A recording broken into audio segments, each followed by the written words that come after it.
Just because we could test on animals, should we? Greetings everybody, this presentation is done by me, Travis Bolster, so let's get started.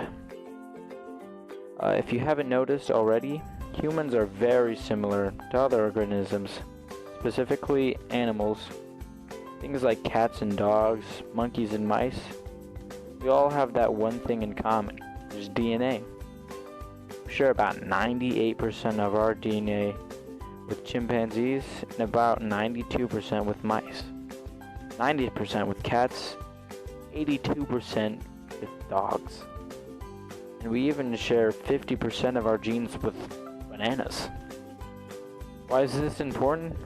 Well, this is useful to scientists because they can use the animals as test subjects to discover new medicine that could help illnesses and even prevent death.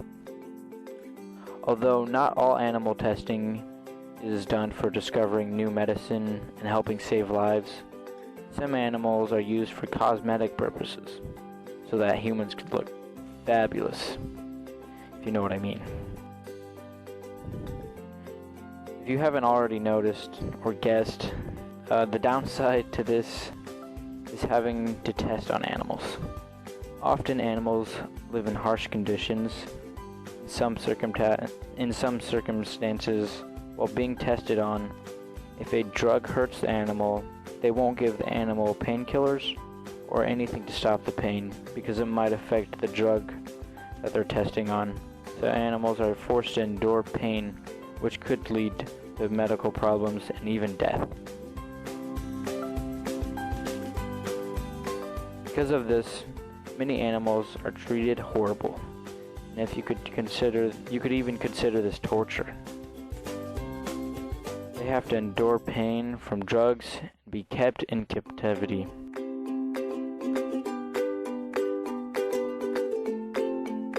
Do animals have rights?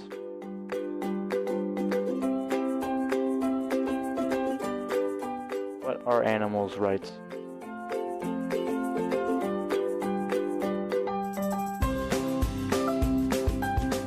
We really have to know all of the medical mysteries? Should some things just be left unknown?